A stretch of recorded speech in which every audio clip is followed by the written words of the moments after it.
गांव की भूतिया हवेली। बहुत समय पहले की बात है। एक छोटा सा गांव था, रामपुर।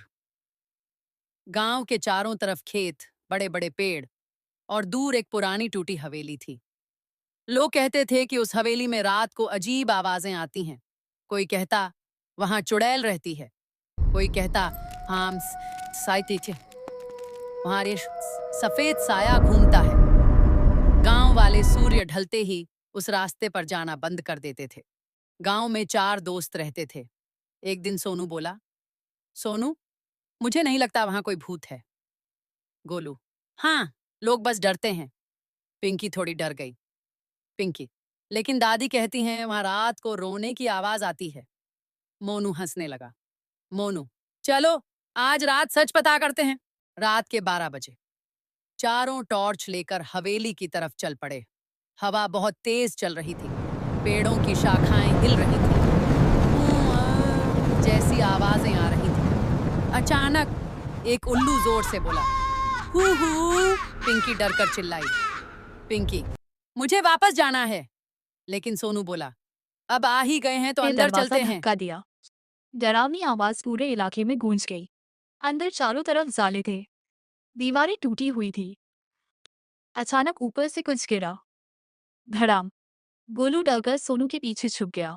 टॉर्च ऊपर की तरफ घुमाई तो देखा एक काली बिल्ली। अचानक हवेली की लाइट अपने आप जलने बुझने लगी।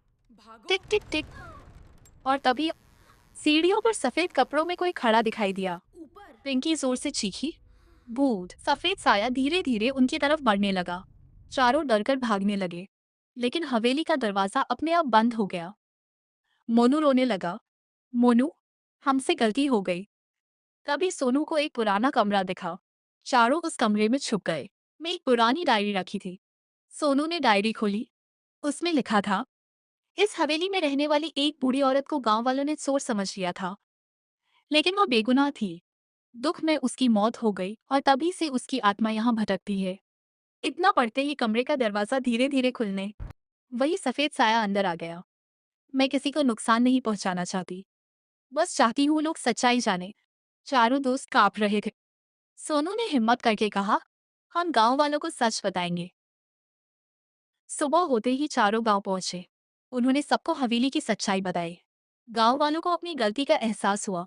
उन्होंने हवेली में जाकर उस बूढ़ी औरत की तस्वीर के सामने दीपक जलाया। उस रात के बाद हवेली से कभी कोई डरावनी आवाज नहीं आई।